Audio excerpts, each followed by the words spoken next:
Hi everyone, this is Dr. Chhoda with Ignition Time and welcome to my channel. Thank you so much for being a viewer. Thank you so much for being a subscriber. If you don't know anything about me, please check out my video. You'll learn a little bit more about who I am, what my journey has been like, and why you should listen to me. In this video, I'll give you a complete 360-degree view of everything that's going on in Washington and what the future of the stimulus is as we head into this rather eventful 2021. Let's just jump right in. My name is Dr. Chhoda. This channel is about the country, it's about the economy, and it's about your money. You see a chessboard on your screen. The key players in the chessboard are President Joe Biden, House Speaker Nancy Pelosi, the Senate Majority Leader Chuck Schumer, and the fourth key player is the Senate Minority Leader Mitch McConnell, who did not want the end of the filibuster. Right now, it looks like the filibuster is not going to end. Keep in mind, the filibuster is essentially the last vestige of control for the minority party in the US Senate.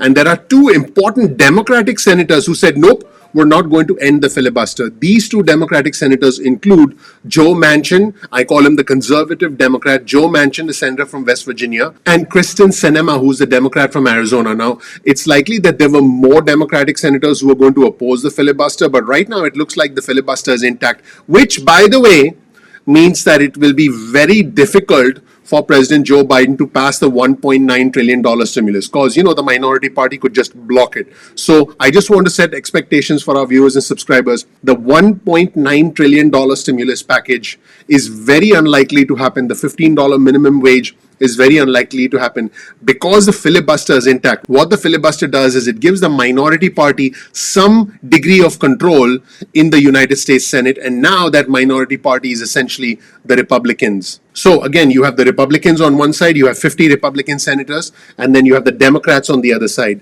You have 50 Democratic senators. Now keep in mind the tiebreaker vote in the event of a tie is going to be from the Vice President Kamala Harris. There she is. Hello, Vice President Kamala Harris. So keep in mind the Democrats could still use the process of reconciliation to jam through whatever they want, but it still looks like the Republicans are going to be able to block key aspects of the Biden agenda, including the $1.9 trillion bill. So what does all of this have to do with stimulus? A lot, because the Republicans could block further stimulus. Another thing that's going to get into the way of stimulus, whether we like it or not, is going to be the impeachment trial of former President Trump. There he is. Hello, former President Trump. Now, keep in mind that there have been reports that Trump basically wants to take a few months off. He's actually told a lot of his aides and close confidants that he just wants to take a few months off. And his trial, and by the way, it does not look like, it did look earlier like he could potentially be convicted, but it does not look like he'll be convicted. It looks like he'll be acquitted because more and more Republican senators are saying, we're not going to vote for the conviction of President Trump. Keep in mind, 67 senators in the United States Senate will need to convict, and we can imagine that 50 Democrats will convict.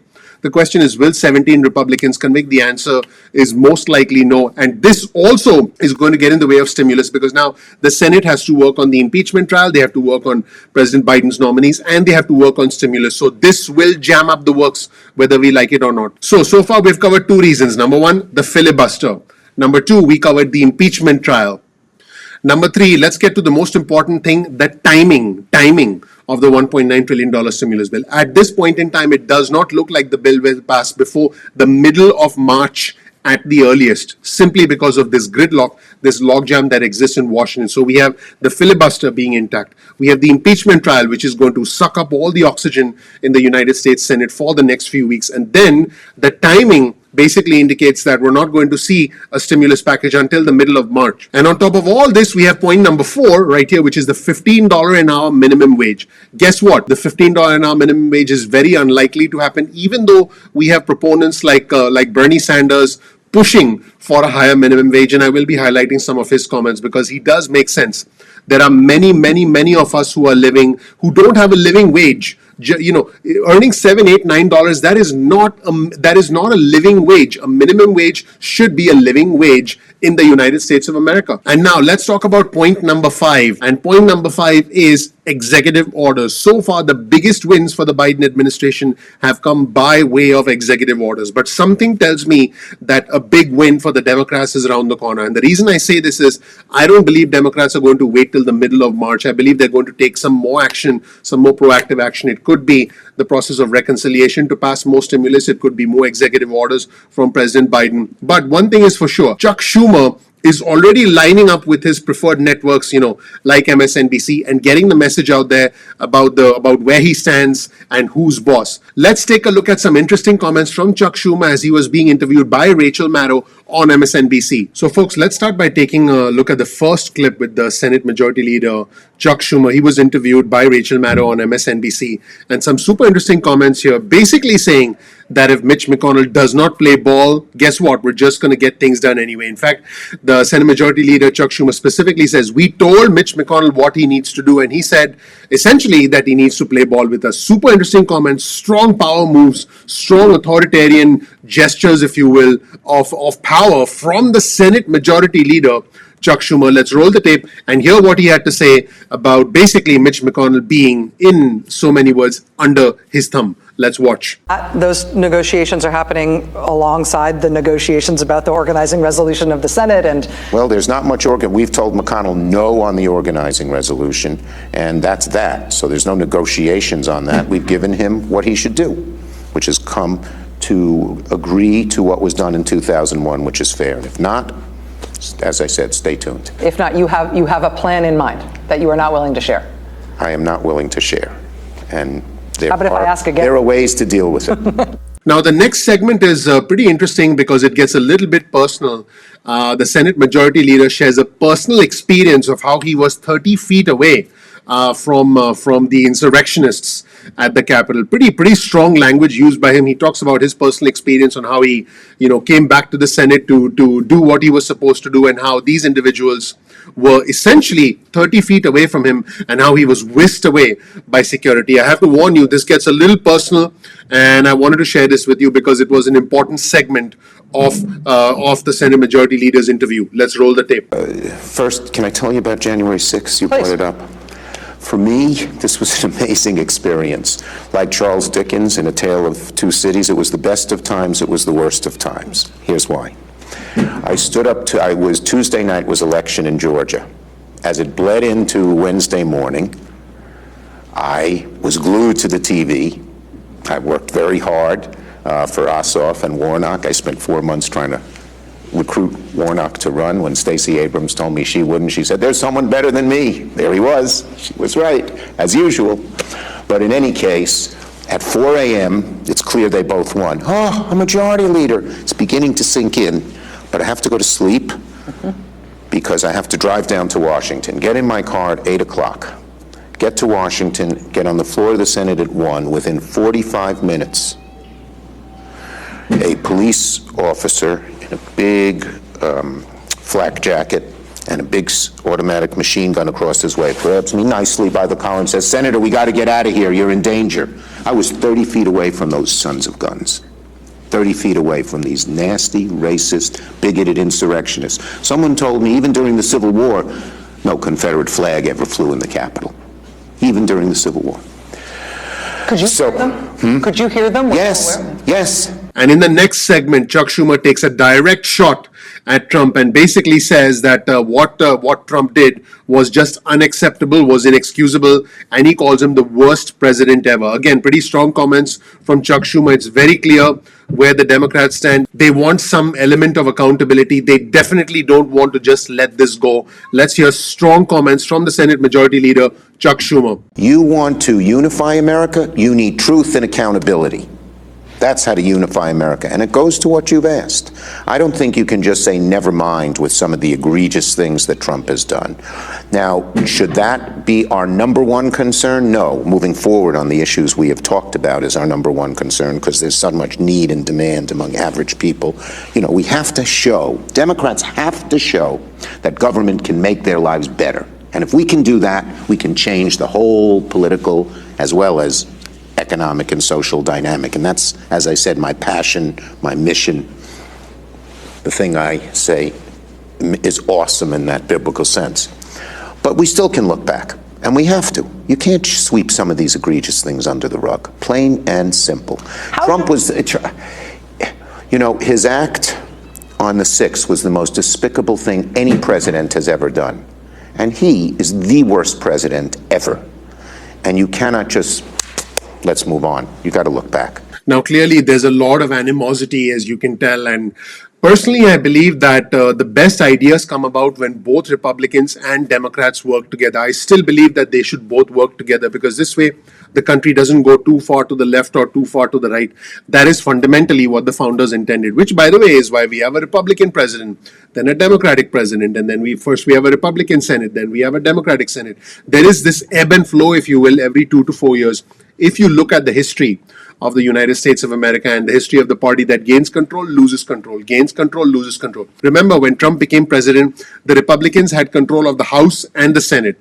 Then the Republicans lost control of the House. And then in the most recent election, Republicans lost the presidency and lost control of the Senate. So at some point in time in the future, it could be as early as 2022, if the Democrats don't get some big, bold things done now, which, by the way, is very interesting that Chuck Schumer should actually say that we need to get big, bold things done. If the Democrats don't get big, bold things done, I will not be surprised if the control of one of the chambers of Congress shifts back to the Democrats in 2022 or 2024. In fact, it's bound to happen because voters make their decisions based on where they see the country going. The country, moves left, moves right, but the idea is we should all keep moving forward. But one thing we can all agree with is that these are not normal times. And so because these are not normal times, here are some strong comments from the Senate Majority Leader, Chuck Schumer, basically saying that the Democrats are united. The Democrats will do big, bold things, and we will not let the Senate Minority Leader, Mitch McConnell, dictate a single thing. Again, very strong language. Let's take a look. There is definitely a diversity of opinion within your caucus on that. Senator Sinema, Senator Manchin have, for example, expressed reservations about getting rid of that. But lots of other senators and lots of people who are strong stakeholders within the Democratic Party say that there's too much to get done right now to let that get in the way. And there's no reason to expect that any Republicans in any significant numbers, let alone 10 of them, will cross the line on anything. Where do you stand? The caucus is united with the belief that I have. We must get big, strong, bold things done. That's a bottom line. If we don't, I worry about the future of this democracy. If people continue to be disillusioned that this government can't do a thing to make their lives better at a time when so many are angry, so many are sour, so many think they don't have a chance to get ahead, I worry about the future. So we have to get things done. That's point one. Point two, we will not let Mitch McConnell dictate to us what we will do and not do, period. And these first 5 days have shown that. And as I said, my caucus is totally united from one end to the other that we're not letting him go forward. Our hope is, now we have tools that we can use. Reconciliation, we can get a lot of the COVID bill done with reconciliation, and that's something we certainly will use if they try to block this immediate COVID bill. We can even use reconciliation for a much broader proposal, Biden's Build It Back Better, which obviously would be modified and changed. So we have some tools we can use right now and will not hesitate to use them if Republicans continue to just block.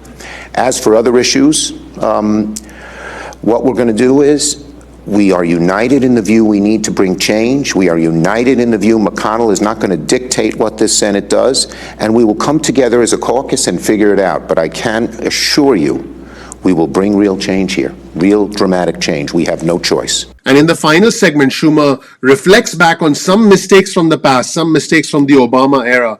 And he says, big, bold, strong legislation is coming. We will not repeat the mistakes of the past. This is setting up to be, I think, a very powerful, potentially one-sided Congress this year. Let's hope that's not the case, because again, I do believe that the best ideas come about when both sides work together. President Obama was first elected, and there were a number of big legislative lifts on the table. I feel like, as an observer of that process, Yes. as somebody reporting on that process, I learned a lesson.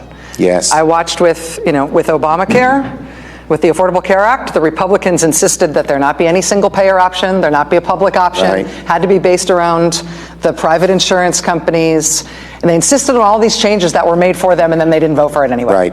And on the immigration bill, they insisted that their priority, deportations, all that be done up front.